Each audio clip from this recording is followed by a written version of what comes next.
교인들이 돈 주고 그런 거 살 수도 없었어요. 그리고 저는 시골에 살았었는데 우리 교회 교육자가 누구냐면 목사님은 물론 아니고 전도사님도 아니고 조사님이었어요. 조사님.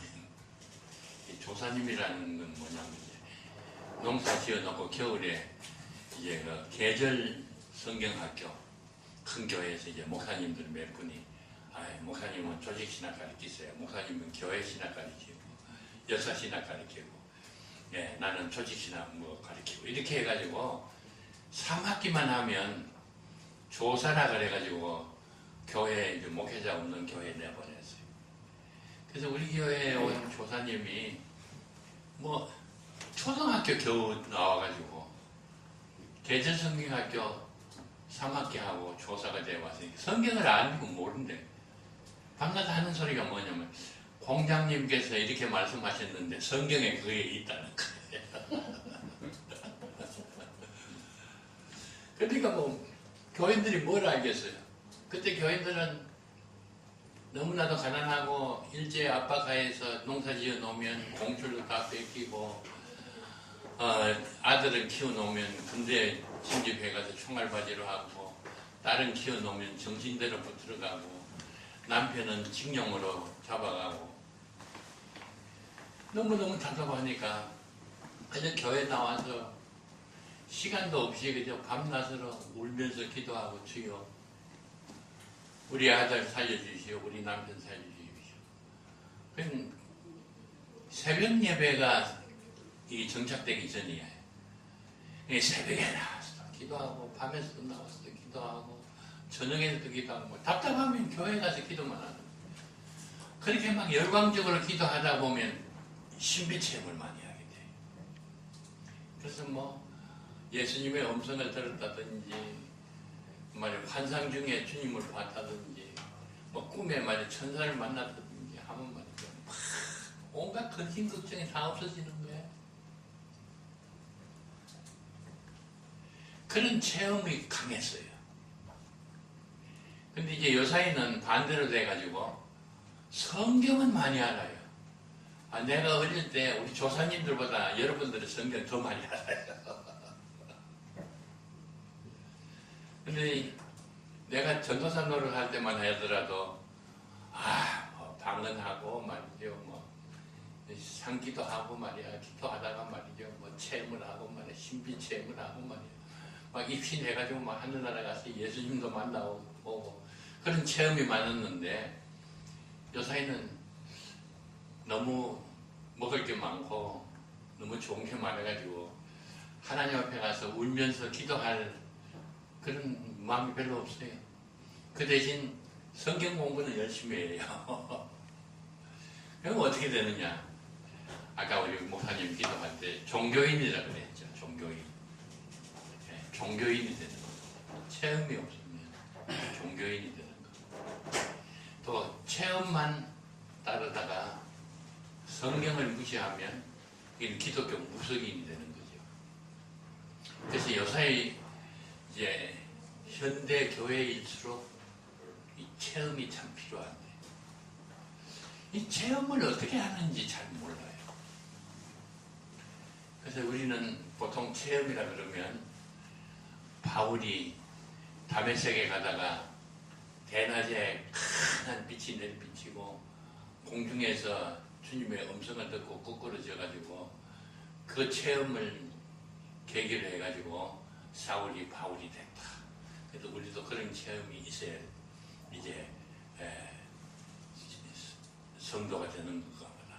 이렇게 생각하고 그런 체험을 달라고 막 기도를 하는데 성경에는 그 신비 체험이 중요합니다. 기독교 전체가 신비입니다. 그러나 신비 체험은 하나님께서 우리에게 필요할 때 주는 겁니다. 신비 체험을 주십시오. 기도해서 받는 게 아니고 하나님 신비 체험 안 주시겠습니까? 나 밤 안 자고 밤에 잠 안 자고 기도합니다. 그럼 철학이다. 그래도 신비 체험이 없어요. 그러면 하나님 신비 체험 안 주시겠습니까? 나 신비 체험 주실 때까지 금식하면서 기도할 거예요. 그 금식 기도. 그러면 하나님께서 신비 체험을 주십니까? 아닙니다. 하나님께서 우리에게 주신 체험은, 신비 체험은 특단의 경우를 주시는 겁니다. 하나님께서 우리에게 주시는 체험 방법은 그런 신비 체험이 아닙니다.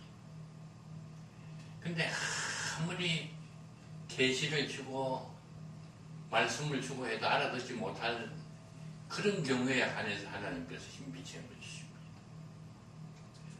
근데 우리는 신비 체험을 해야 뭐 신령해지는 줄 알고 신비 체험 주십시오 하고 막 기도하고 이러니까 누가 덤벼요?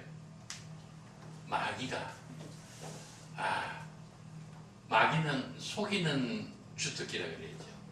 어느 정도 속인다 그랬어요? 관명의 천사로 가장하고 주여 꿈에라도 한번 보여주시옵소서.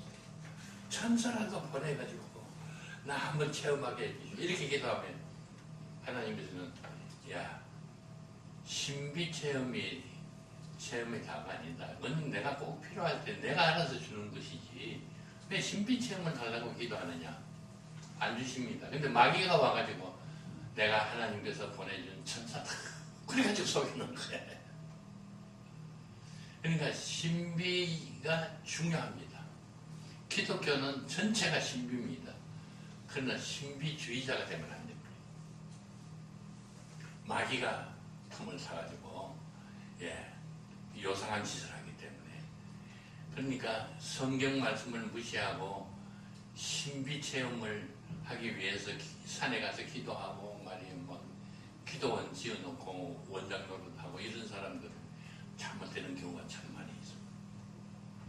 그 다음에 우리가 체험을 했는데 또 조심할 것이 하나 있습니다.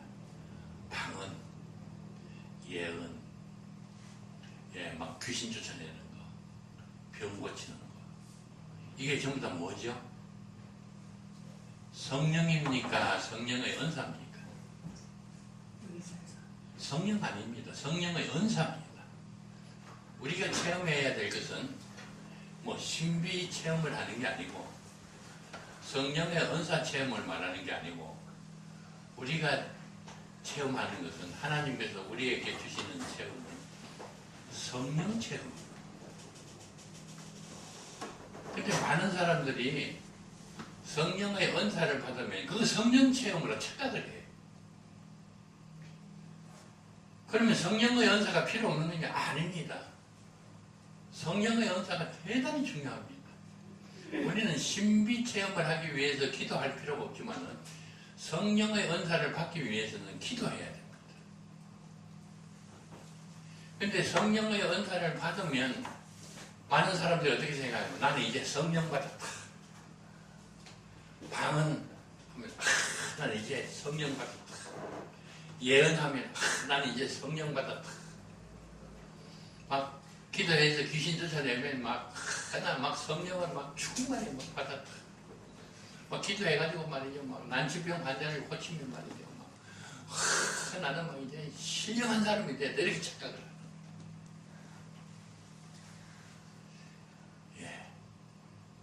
성령의 은사는 그런 우리가 영적으로 잘하는 게 아니고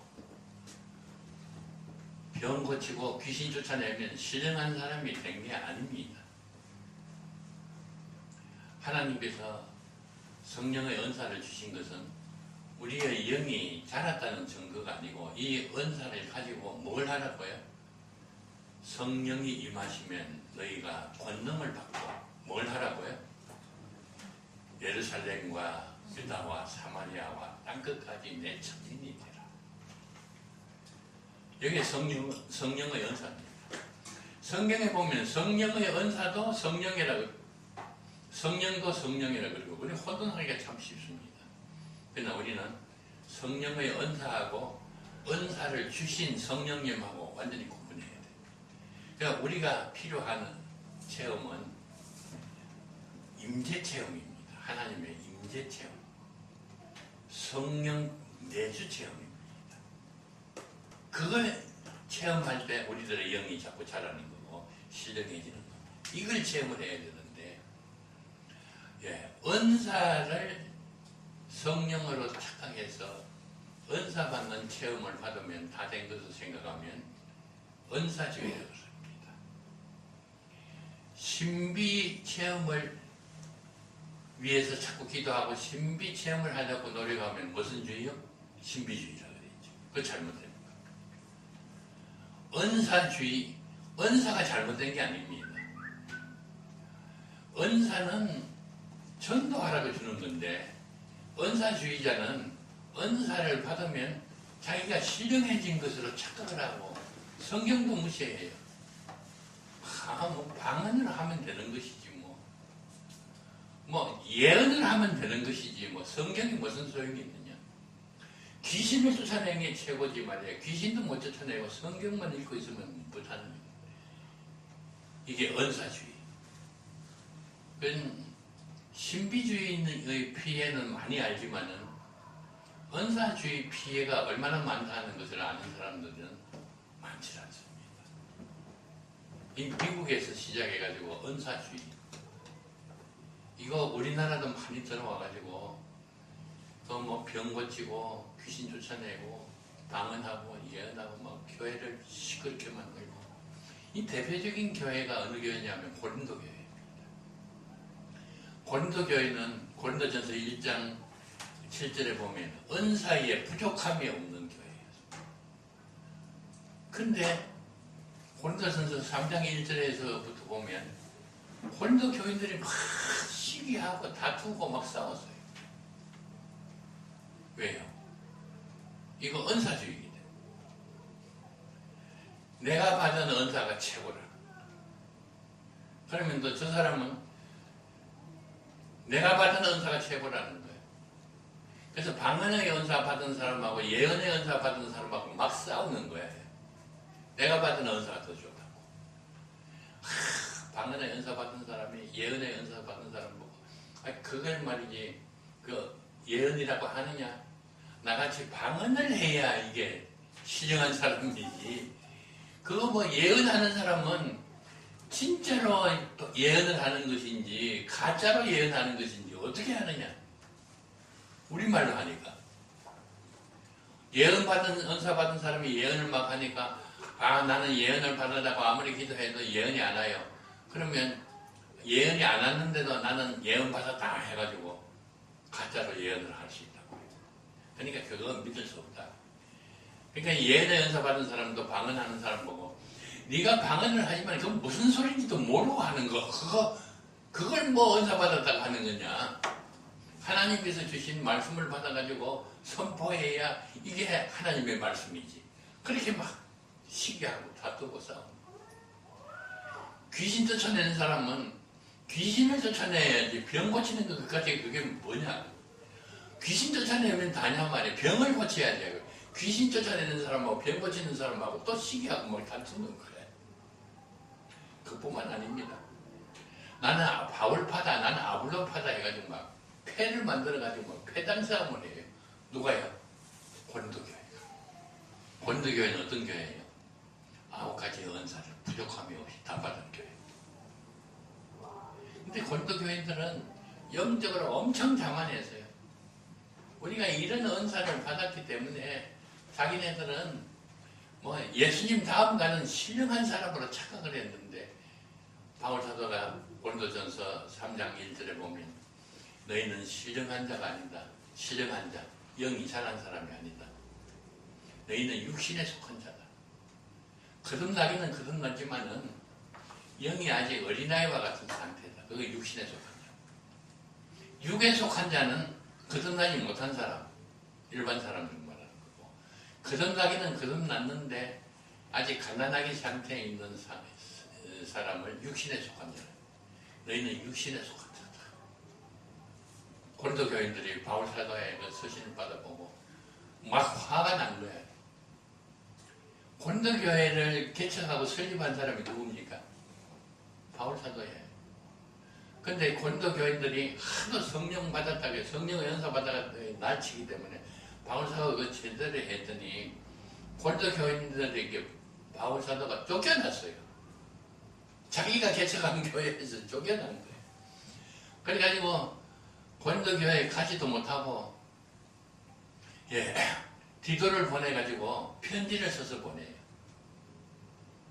야, 자기가 개척한 교회에서 쫓겨나가지고 그 교회에 가지도 못하고 편지를 써서 보내는 바울 사도의 심정이 어떻게 근데 고린도 교인들은 바울 사도 정도는 아무것도 아니라고 생각했어요. 막 내가 막 주의 이름으로 귀신을 쫓아내고 뭐 병자를 고치고 말이야.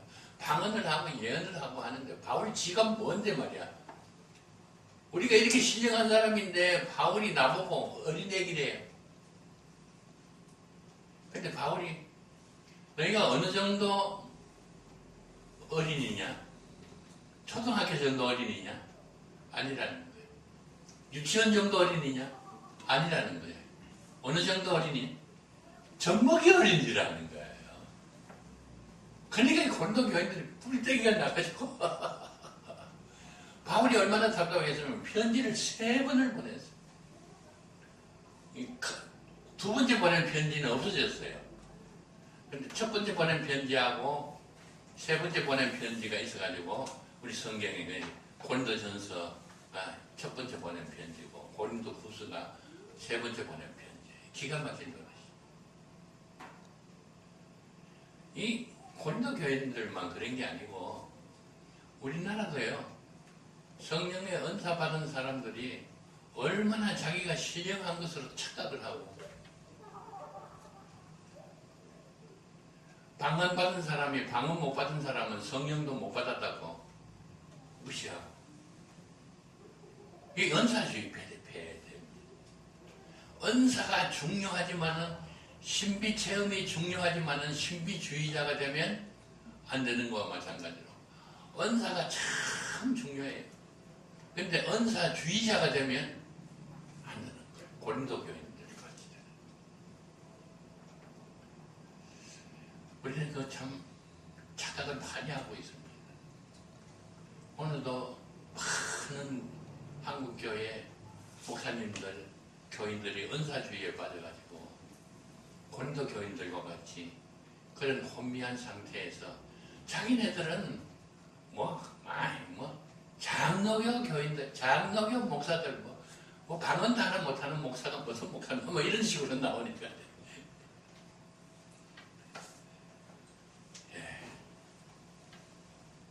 정말 오늘은 말세가 가까워가지고 정말 성경 말씀을 바로 알고 바로 체험을 하지 아니하면 잘못되기가 참 쉽습니다.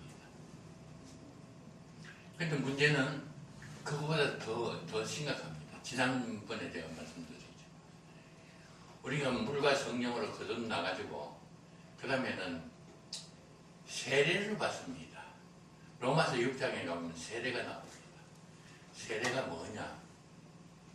물 속에 퐁당 담궜다가 그 다음에는 끌어내는 겁니다. 그게 세례입니다. 그 침례라 그러죠. 우리 장로교에서는 물을 찍어서 머리에 합니다. 그거나 상징적인 건 마찬가지입니다. 내용은 뭐냐면 로마서 6장 한번 찾아볼까요?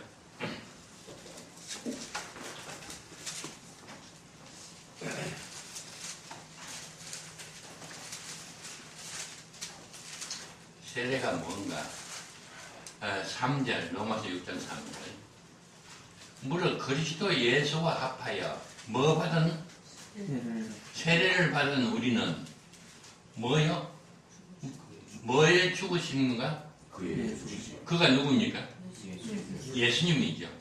우리가 세례 받는다는 것은 예수님이 십자가에 못 박혀 죽을 때 우리도 그 예수 안에서 못 박혀 죽음을 당했다는 겁니다.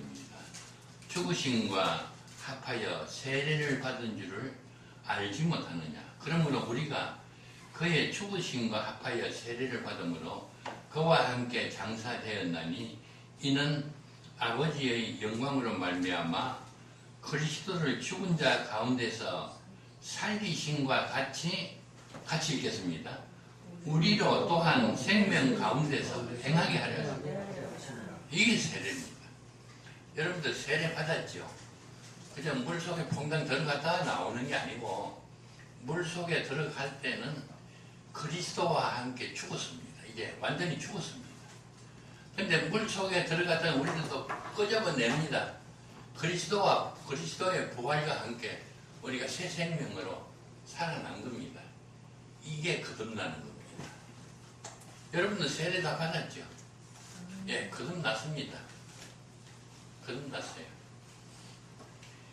그러면 많은 사람들이 생각하기에 그리스도와 함께 내 옛사람이 죽고 그리스도와 부활과 함께 내가 새로운 피조물로 다시 살아났구나. 하나님 감사합니다. 나는 이제 그리스도의 피로 오늘도 성자지게 했잖아요. 그리스도의 피를 먹고 그리스도의 몸을 먹고 이제 나는 완전히 그리스도인이 됐습니다. 할렐루야.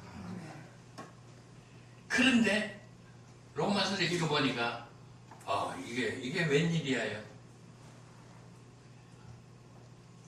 그리스도와 함께 죽고 함께 살고 그리스도의 몸을 먹고 그리스도의 피를 마셨는데 로마서 7장에 들어가 보니까 어떻게 돼요? 이상하게 내가 하나님의 말씀대로 살고 싶은데 그대로 돼야 안 돼요. 안 돼요. 노력을 합니다. 그러면 돼요? 안 돼요? 안 돼요. 기도를 합니다. 안 돼요. 그래서 로마서 7장에 보면 이렇게 말했어요. 우리가 예수와 함께 죽고 예수와 함께 살아서 새 사람 되고 예수의 피를 마시고 예수의 몸을 먹고 완전히 새로운 피조물이 됐는데 율법이라 하는 남편이 나를 보고 하는 말이 야, 너 나하고 신부를 하자 그러면 좀 제대로 해.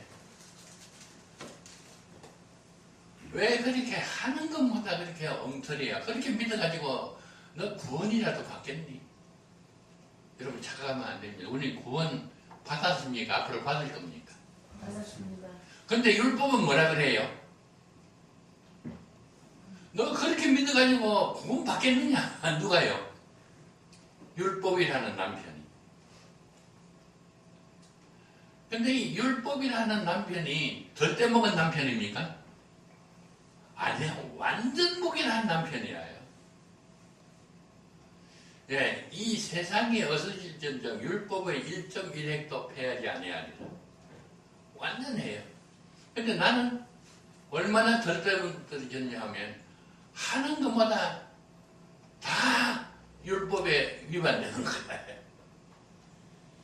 근데 율법이라는 남편은 사랑이라고는 손톱만큼도 없는 남편이야. 그 대신 청정 결백하기는 이거는 누가 타의 추종을 불이하는 거예요. 정말 불이라고는 하나도 없는 거예요.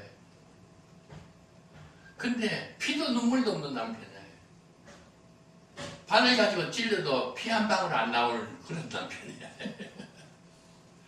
그러니까 치지 못한 여자가 율법이라는 남편을 만나가지고 옛날에 죽어 있을 때는 몰랐어요. 내가 뭐 죄인인지 아닌지 뭐 모르고 제자를 만나서 살았는데 성령께서 나를 믿게 해주시고 믿음으로 말미암아 물과 성령으로 거듭나게 해주시고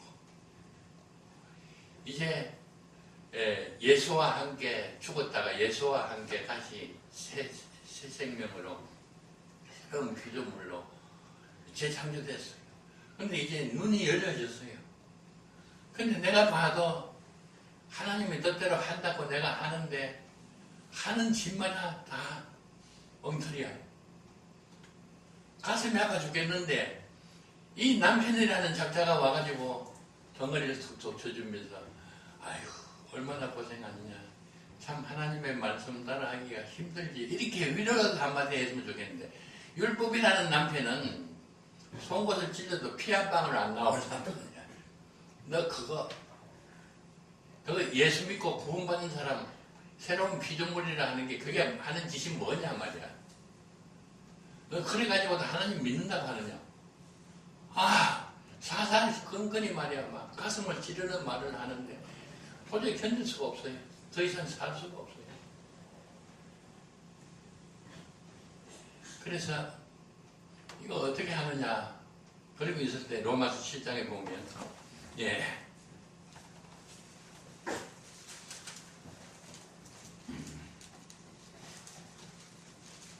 도저히 이 남편하고는 살 수가 없어요.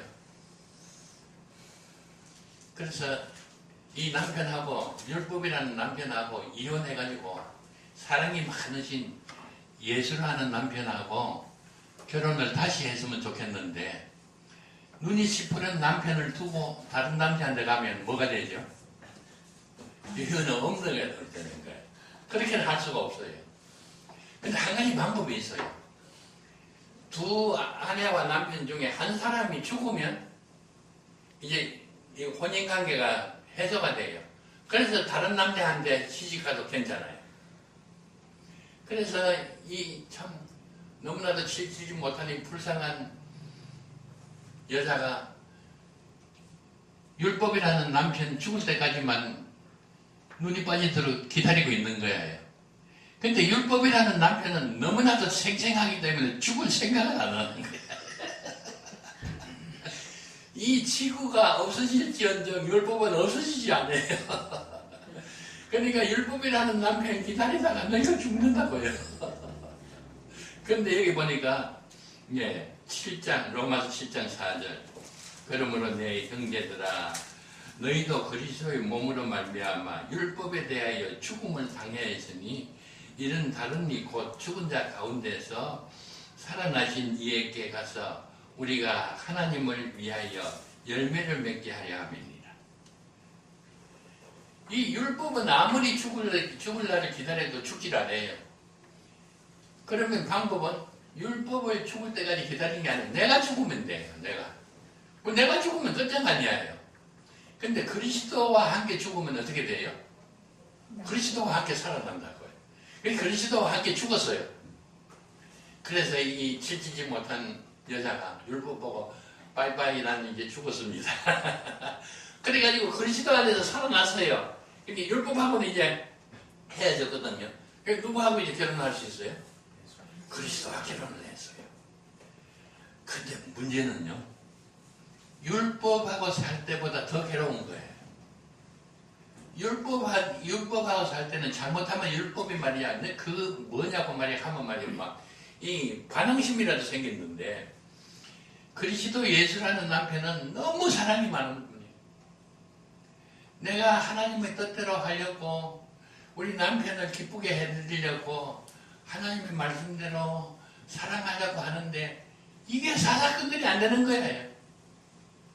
율법은 와가지고 야 너 그거 하는 거라 하는 거냐 정신 좀 차리라. 아이고 나 속상해. 이렇게라도 하는데 예수라는 남편은 그게 아니라 찾아와가지고 아이고 얼마나 힘드니 안 되지.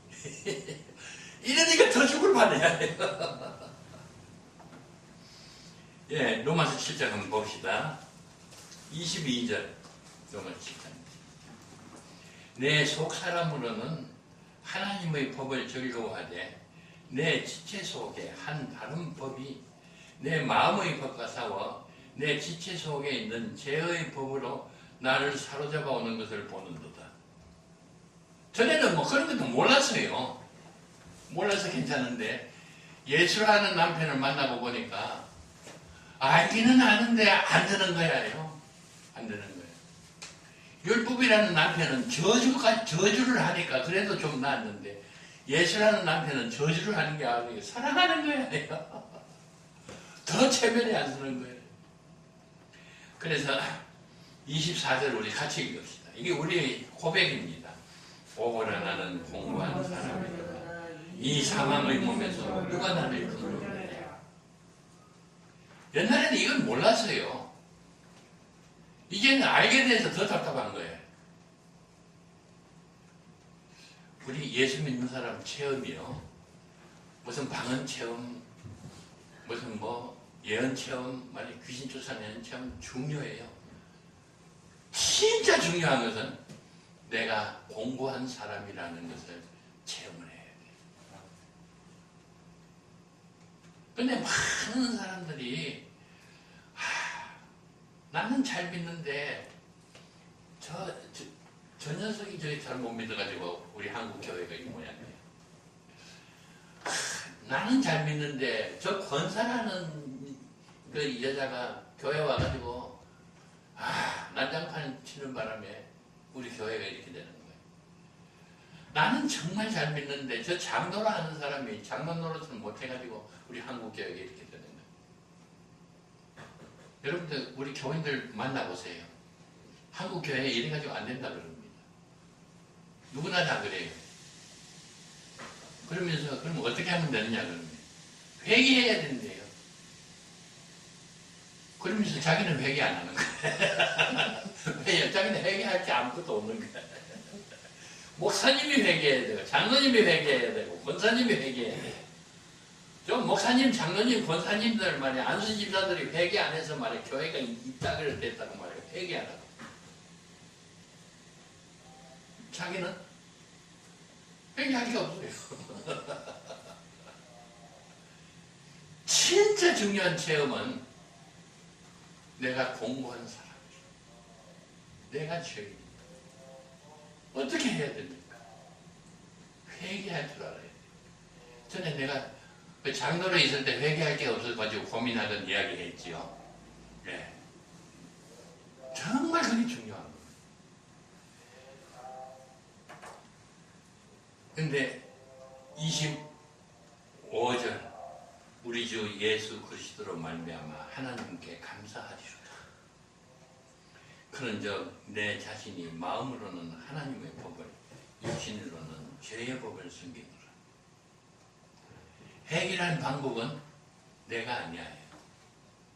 우리 주 예수 그리스도께서 나를 살려주실 때 건져주실 때 가능합니다. 그게 로마서 8장이에요. 예수님께서 어떻게 나를 구해주시고 살려주시느냐. 그러므로 이제 그리스도 예수 안에 있는 자에게는 결코 뭐가 없어요? 정죄함이 없느니라. 내가 잘나진 건 아무것도 없어요. 여전히 참 우리 주님께서 볼 때는 기가 찬 노릇을 해요. 그런데 달라진 게 있어요. 뭐냐? 정죄함이 없는 거예요. 죄를 지으면 죄의 삭이 뭐죠? 사망입니다. 근데 기가 막히게도 우리 주님께서 나를 대신하셔가지고 십자가에 죽으시고 다시 살아나셨을 때 이를 믿게 해주시고 율법의 아내가 되어서 숨도 제대로 못 쉬던 우리를 신부로 맞이해 주가지고 우리 예수님께서 나를 신부로 맞이해 주셨어요. 그런데도 여전히 마음에는 원인데 육신이 여전히 죄를 짓는 거예요. 그래서 하나님께서 내 눈을 밝혀주셔가지고 내가 공고한 사람이라 이 주님 앞에 회개하는 마음을 주셨어. 그랬더니 예수님께서 정죄하지 않는다는 거예요. 왜요? 예수님께서 내 대신 죽어주시기 때문에. 죄가 없는 게 아니고 내가 받을 벌, 그게 뭐죠? 사망이죠. 그걸 누가 대신 죽어주셨어요? 예수님께서 십자가에 죽어주셨어요. 그래서 우리는 죄를 안 짓는 게 아니라 죄를 짓는데도 뭐가 없어요? 정죄함이 없는 거예요. 정죄를 안 하는 거예요. 할렐루야. 아멘. 내가 자동차 운전을 하다가 교통법규를 위반했어요. 재판을 받았어요. 100만 원 벌금. 근데 나는 100만 원이 아니라 만 원도 없어요. 그럼 어떻게 해야 돼요? 그 하루에 얼마씩 쳐가지고 진역을 살아야 돼요. 근데 죄는 내가 지었는데 우리 아버지가 100만 원을 벌금을 탁 내줘요. 그러면 나는 어떻게 돼요? 진역 안 살아요. 정죄함이 없는 거예요. 왜요? 나 대신에 우리 아버지가 벌금을 내주시기 때문에. 그게 대속이에요. 대신 벌을 받고 우리를 속량해 준 거예요. 대속이라고. 근데 세상에는 벌금형도 있고 건고형도 있고 징역형도 있고 1년 징역도 있고 10년 징역도 있고 무기징역도 있고 예, 사형도 있는데 우리 하나님의 법에는 벌이 딱 한 가지밖에 없어요. 무슨 벌요? 사형. 거짓말 한마디만 해도 사형. 약속 시간만 어겨도 사형. 다른 사람 흉보기만 해도 사형. 지가 잘났다고 교만해도 사형. 자랑해도 사형. 모든 게 다 사형이야. 그러니까 우리가 살아날 재간이 없다고요. 근데 놀랍게도 예수님께서 나 대신에 십자가를 지시고 죽어주셨어요. 그래서 정죄함이 없는 내가 됐어요. 조금 더 읽어볼게요. 로마서 8장 2절. 이는 그리스도 예수 안에 있는 생명의 성령의 법이 죄와 사망의 법에서 너를 해방하였습니다. 예. 옛날에 미국에 노예가, 흑인 노예가 있었습니다. 이거는 흑인이 도망치면 붙들어다가 이거는 뭐 죽임을 당해도 그 주인이 죽여도 죄가 안 돼요. 왜냐하면 흑인 노예 법이 있었기 때문에. 그러니까 흑인들은 별의별 죄가는 다 부리고 어떤 방법을 부려도 노예에서 벗어날 수가 없었어요. 그러다가 남북 전쟁이 일어나가지고 링컨 정부가 이겼어요. 그래서 미국 국회에서 노예 해방법을 만들어가지고 선포를 했습니다. 이제는 흑인이 주인한테 나 노예 노릇 안 하겠습니다 하고 가도 죄가 안 돼요. 왜요? 링컨 대통령과 북군들이 난군하고 싸워가지고 수많은 피를 흘리고 링컨 대통령이 그것 때문에 총 맞아 암살해서 죽었잖아요. 누구를 위해서요? 흑인 해방을 위해서. 그게 법으로 나타났어요. 그러니까 링컨이 목숨을 내놓고 흑인을 해방하는 법을 만들었습니다. 그래서 이제는 흑인 어린애라도 주인 아저씨 나는 노예가 싫어요. 나는 자유인이 되겠습니다. 그러면 되는 거예요. 이게 우리 주님께서 나 대신해서 십자가를 지시고 죄와 사망의 법에서 우리를 해방했습니다. 그래서 우리는 이제는 지옥 안 갑니다.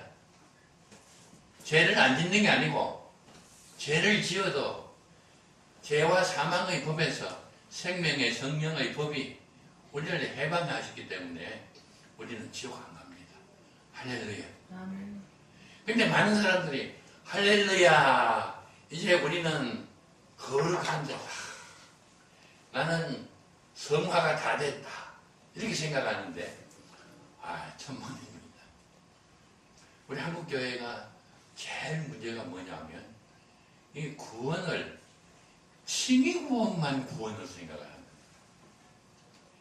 예수 믿으면 오직 믿음 주는 그리스도시요 살아계신 하나님의 아들이라는 믿으면 어떻게 되죠? 칭의구원은 순간적으로 받아버리죠. 영생을 얻을 게가 아니고 얻었고 심판해가지고 구원받습니까? 심판에 이르지 아니하고 사망에서 생명으로 옮길 겁니까? 옮겼느니라. 이 칭의구원이에요. 근데 구원은 칭의구원으로 끝나는 게 아니고 칭의구원 받은 사람이 성화 과정을 거쳐가지고 나중에 뭘 받아야 돼요? 영화구원을 받아야 되죠. 그래야 이게 완전한 구원이 됩니다. 그렇다고 해서 성화 과정에서 실패하고 영화구원을 못 받으면 지옥 가냐? 그건 아니에요. 이 칭의구원을 받았기 때문에 지옥은 안 가고 하늘나라를 가는데 성화 과정에서 우리가 하나님을 믿는다고 잘 믿었는데 나중에 최후의 심판이 있죠. 심판에서 뭘 해요? 우리가 성화 과정에서 얼마나 잘 믿었느냐 그 공적을 불에 태워봐요. 불 타버리면 지옥 갑니까? 지옥에 안 가고 어떻게 해요? 하늘나라 가기는 가는데 어떻게 가요? 불 가운데서 받은 것 같이 하늘나라 가는 거예요. 불 가운데서. 지옥은 안 가요. 예수 믿었으니까. 그러나 영화 구원을 받아가지고 상을 받고 면류관을 쓰고 하늘나라에 가서 영생 무궁토록 못해요? 왕노를 하려고 그러면 이게 영화 구원이야. 이거 하려고 그러면 어떻게 해야 돼요? 성화 과정에서 징의 구원 받는 사람이 성화 과정에서 잘 믿어야 돼요. 그래가지고 이제 공역 심판 받아보니까 불 가운데 집어넣었는데 안 타고 나와요. 그러면 상을 받고 영화 구원을 받는 거예요. 이 세 단계가 있어요. 근데 우리나라 교인들은 이게 구원이 세 단계가 있는 걸 모르고 칭의 구원만 받으면 막 구원 받았다. 이제는 지옥 가고 싶어도 안 간단 말이야. 그러니까 아멘 할렐루야 그러면은 막 제멋대로 가서 한다고요. 아휴 오늘 뭐 바쁜데 교회 가지 말아야지. 그러면 로고스가 아니고 레마의 말씀이 내 안에서 뭐라 그래요? 너 주일날인데 바쁘다고 교회 안 가면 어떻게 해? 주일날은 바빠도 교회 가야 돼. 분명히 레마의 말씀이 내 마음 가운데서 살아 역사하는데 우리는 뭐라 그러냐면 에이 뭐 주일날 한번 빠졌다고 해가지고 뭐 지옥 가냐 뭐 지옥 안 간다 그랬는데 뭐 마음에는 원이는데 육신이 약하니까 주여 한 번만 봐주실 줄 믿습니다. 그리고 일부러 갔다고 그러니까 우리 한국 교인들이 열심히 믿기는 믿는데 잘하지를 않는 거예요. 잘하지를 않는 거예요. 이 성화 과정을 거쳐가지고 이게 공력 심판을 받아가지고 불 가운데서 받는 것과 같은 하늘나라의 구원을 받느냐 영화로운 구원을 받느냐 이건 몰라요. 우리는 영화로운 구원을 받아야 되겠지. 할렐루야. 아멘. 그렇게 하려고 그러면 어떻게 되느냐? 오늘 본문 말씀 5장 8장 5절 육신을 따르는 자는 육신의 일을 영을 따르는 자는 영의 일을 생각하나니 육신의 생각은 뭐요? 사망이요. 영의 생각은 생명과 평안입니다. 누가요? 율법하고 이혼하고 예수하고 결혼해가지고 예수의 신부된 우리가 하나님의 뜻대로 살라 그러는데 그게 돼야 안 돼요. 안 돼가지고 오라 나는 공부한 사람이라 누가 이 사망의 몸에서 나를 구해주라 탄식을 했더니 예수님께서 내가 구해주시지. 그래가지고 정죄함이 없고 우리 주님께서 대신 내 죄를 지고 십자가를 지고 구해주셨어요. 그러니까 우리는 아멘 할렐루야가 아니고 뭐가 기다리고 있어요? 죄와 사망의 봄에서 생명의 성령의 법이 나를 해방했는데 내 안을 가만히 봤더니 뭐가 있어요? 육신의 생각과 성령의 생각이 내 안에 도사리고 있는 거예요. 우리는 이 정도 되면 육신의 생각은 없어지고 성령의 생각만 있어가지고 막 하늘나라 막 영화로운 구원 받는 것을 생각하는데 그게 아니에요. 하나님께서 사람을 만드실 때 짐승에게 동물에게는 없는 것을 만들어서 넣어주셔서 그게 뭐죠? 하나님의 형상입니다. 하나님의 형상대로 생기를 불어넣었더니 뭐가 된지라? 생명이 된지라. 그러니까 하나님은 사랑이십니다. 그리고 하나님의 이 특징이 뭐냐면 자유의지입니다. 자유의지. 사랑과 자유의지는 뗄래야 뗄 수가 없습니다. 근데 하나님만 자유의지가 있지 다른 어떤 동물에게도 자유의지가 없습니다. 근데 하나님은 사람을 사랑의 대상으로 만드셨기 때문에 자유의지를 주셔야 사랑의 대상이 됩니다. 제가 젊을 때 영화를 봤는데 로마의 어떤 장군이 전쟁을 해가지고 가가지고 그 작은 나라를 하나 점령을 했어요. 그게 보니까 공주가 있는데 너무 이쁜 거야. 그래서 공주를 포로로 잡아왔어요. 그래서 몸종으로 만들었어요. 그리고 이 공주를 가만히 보니까, 몸종으로 만드는 공주를 보니까 정말 천사 같은 여자예요. 그래서 이 로마 장군이 이거 여종 보고 너 나와 함께 결혼하자. 네가 나를 사랑하느냐? 그러니까 예, 주인님 사랑합니다. 근데 말은 사랑한다고 하는데 얼굴 표정을 보니까 도저히 사랑하는 것 같지 않아요. 그래서 야, 그게 아니고 네 진짜 나를 사랑하느냐? 예, 저는 주인의 종이기 때문에 사랑하라 그러면 사랑할 수가 없고 사랑 안 할 자유가 없습니다. 그럼 그 사랑이 아닌데. 그렇습니다. 어떻게 하면 네가 나를 사랑하겠냐? 나에게 자유의지를 주시옵소서. 어떻게 하는 게 자유의지를 주느냐? 나를 노예의 신분에서 해방시켜 주시옵소서. 그때 가서 내가 생각해 보겠습니다. 그래, 넌 지금부터 자유다. 그래서 노예 문서를 다 불태워 버렸어요. 그리고 너 나를 사랑하느냐? 그러니까 나는 장군님을 좋아하긴 하지만은 장군님보다도 우리나라를 더 사랑합니다. 나는 우리나라로 갑니다. 그리고 가버리더래요. 그럼에도 불구하고 우리나라에 가지 않고 내가 당신을 사랑합니다. 그런데 그게 진짜 사랑이에요. 그 자유의지. 근데 아담 하와가 선악과를 따먹는 순간 뭐가 왔어요? 사망이 와서 죽었어요. 뭐가 죽었어요? 육신이 죽은 게 아니라 영이 죽었어요. 영이 죽는다는 것은 영은 불멸이에요. 영은 불멸이에요. 영이 없어지지 않아요. 그러니까 영이 죽는다는 것은 무슨 말이에요? 자유의지가 훼손을 당한다는 말입니다. 선악과를 따먹기 전에는 아담 하와가 하나님을 사랑할 수도 있고 하나님의 말씀을 어길 수도 있고 죄를 지을 수도 있고 이게 자유의지가 있었어요. 그런데 선악과를 따먹는 순간 영이 죽었단 말은 하나님과 나 사이에 인간의 자유의지가 완전히 훼손당했다는 거. 그래서 영이 죽기 전에는 하나님을 사랑할 수도 있고 하나님을 거역할 수도 있었는데 아담 하와가 선악과를 따먹어보는 말이면 영이 죽었기 때문에 이 인간의 자유의지가 노예의지가 됐다는 거예요. 노예의지. 그럼 루터가 한 말이에요. 노예의지라고 그랬어요. 자유의지는 없어지지 않습니다. 근데 우리가 완전히 이게 자유인데 죄를 지어가지고 수갑을 차고 감옥에 가면 우리 자유가 제한을 당하죠. 거기서 나와야 완전히 자유가 됩니다. 그와 마찬가지로 예. 아담 하와가 선악과를 따먹고 자유의지가 제한을 돼서 노예의지가 됐습니다. 그래서 죄는 지을 수가 있지만은 하나님의 의는 행하려고 해도 행할 수가 없는 노예의지가 되었습니다.